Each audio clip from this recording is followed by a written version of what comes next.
Bun venit! Astăzi o să vedem ce se ascunde în spatele unui obiect care, fără nicio exagerare, face lumea să se învârtă. Hai să descoperim împreună cum se fabrică rulmenții. O să începem cu o întrebare.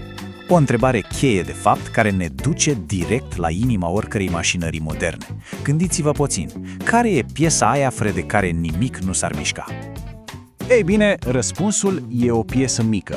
O componentă pe care de multe ori nici nu o băgăm în seamă, dar care e absolut vitală. Vorbim, desigur, despre rulamentul cu bile. Și nu orice rulment, ci ne vom uita la un tip anume.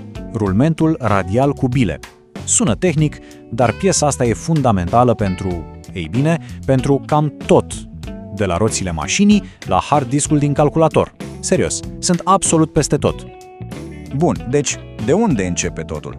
Păi, orice rulment are un fel de schelet, inelele, cel exterior și cel interior.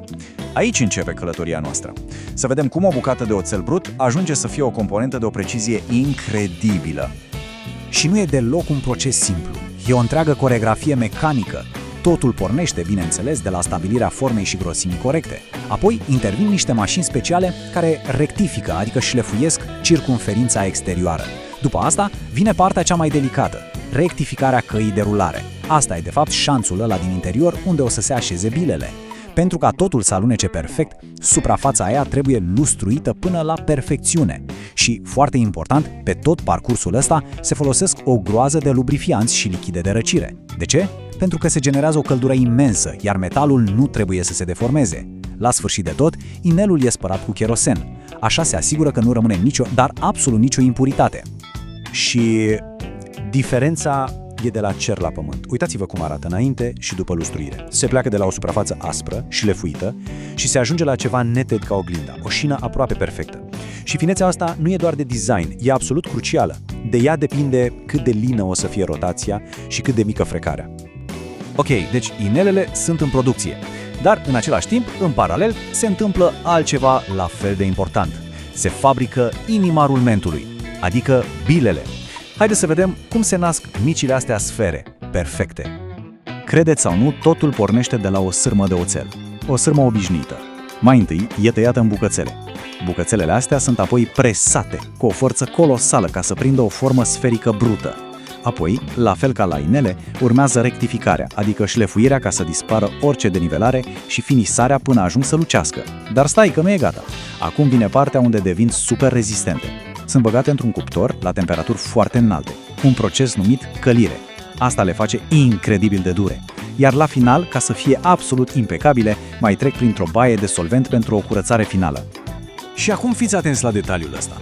Tot procesul ăsta de a crea niște simple bile durează 2 zile. Da, ați auzit bine, 2 zile întregi. Gândiți-vă la asta data viitoare când vedeți un rulment. Atâta muncă și timp se investesc pentru a obține perfecțiunea aia sferică. Ok, deci avem inelele perfect lustruite, avem și bilele dure și sferice. Ce urmează? Păi momentul adevărului, asamblarea. Acum toate aceste piese perfecte se unesc. Aici se întâmplă cu adevărat magia. Și ne mutăm pe linia de asamblare. Totul e automatizat, un balet de roboți și mașinării. Aici, piesele individuale devin în sfârșit un rulament funcțional. Și, cum vă imaginați, precizia este totul. Deci cum se întâmplă? Mai întâi, niște buncăre mari alimentează mașina cu bilele gata finisate. Apoi, un alimentator le trimite una câte una pe niște tuburi. Un fel de împingător introduce numărul exact de bile în șanțul dintre inele. Și, la final, un separator le aranjează frumos, la distanțe egale, totul e calculat la microni. E o coreografie mecanică de o precizie pur și simplu uluitoare. Bun, bilele sunt la locul lor. Acum ce? Urmează o piesă numită colivie. Practic e o cușcă metalică formată din 2 jumătăți. Prima jumătate, aia cu găuri, se pune pe o parte. Apoi vine a doua, cu niturile deja montate. Mașina face o mică învârtire de test, să vadă dacă totul e ok, și apoi, pac! Cele 2 jumătăți sunt nituite. Rolul coliviei e super important.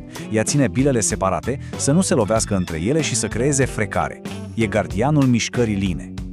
Gata, rulmentul e asamblat. Am putea crede că s-a terminat, nu? Ei bine, nu, nici pe departe. Acum urmează proba de foc, testele de calitate. Aici se separă rulmenții buni de cei perfecți. Și doar perfecțiunea merge mai departe.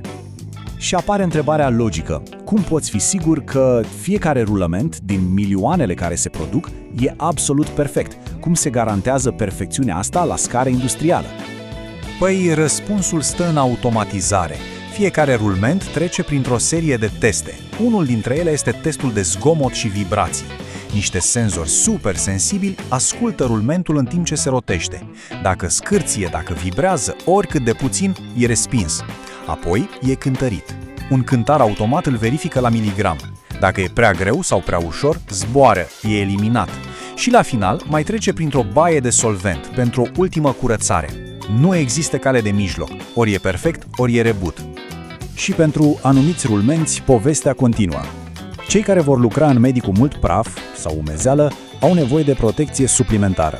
Așa că o mașină le injectează o cantitate exactă de unsoare, apoi se montează o etanșare de cauciuc, un fel de garnitură care are un dublu rol. Ține unsoarea înăuntru și praful afară. Și așa ajungem la final.